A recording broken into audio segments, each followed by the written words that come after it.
It's time for our weekly Future Shock 2.0 segment with Ira Wolfe on the future of work and labour force trends.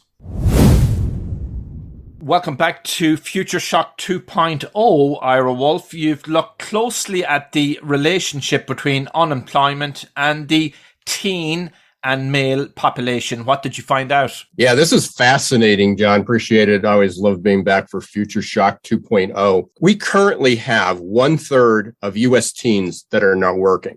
That was on a downward trend. When I first started to follow these trends in the 2000s, there was definitely an uptick. Kids were working so many hours, they weren't paying attention to school. Because they were able to make money and get their independence. And then there was a backlash about that were we screwing up all the future workforce because we were putting kids to work and paying them low wages and fast food. And then the trend sort of went away, in the Great Recession, 2007, 2008, and it peaked in April 2020. This is a crazy statistic. In April 2020, right at the beginning of the pandemic, teen unemployment reached 31.9%.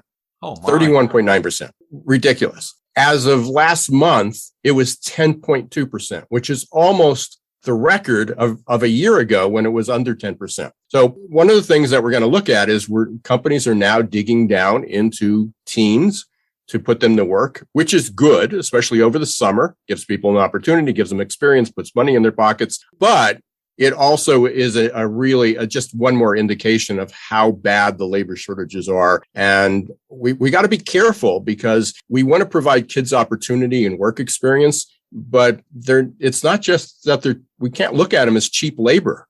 Companies that are going to do the best service really need to nurture them and provide them an opportunity to learn and treat them well.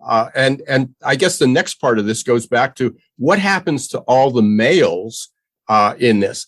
And the male attrition rate, the male dropout rate this blew me away. I follow these stats all the time.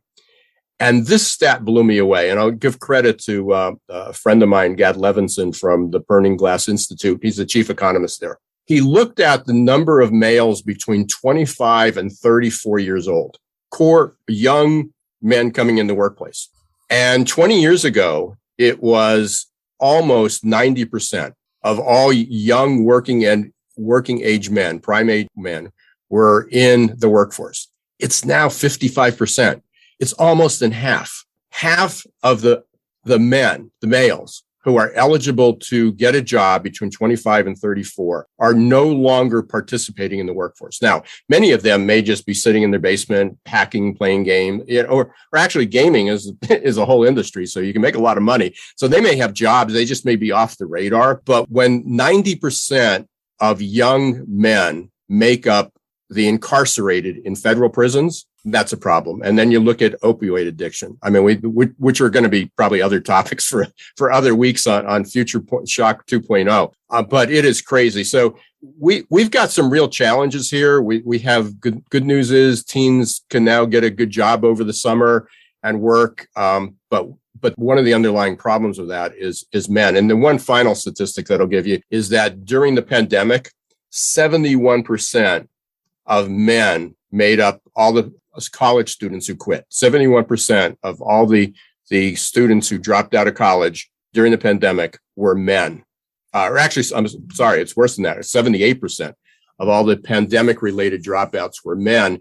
And the highest rate of high school dropouts is still men. Not all jobs require a college degree, but every job requires at least a high school diploma. And we're just not there. So we have some real challenges on our hand.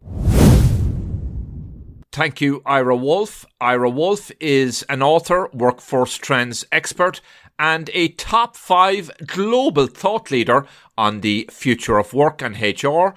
Ira is also the host of the popular Geeks, Geezers and Googlization podcast. You'll find it up there on all the great platforms.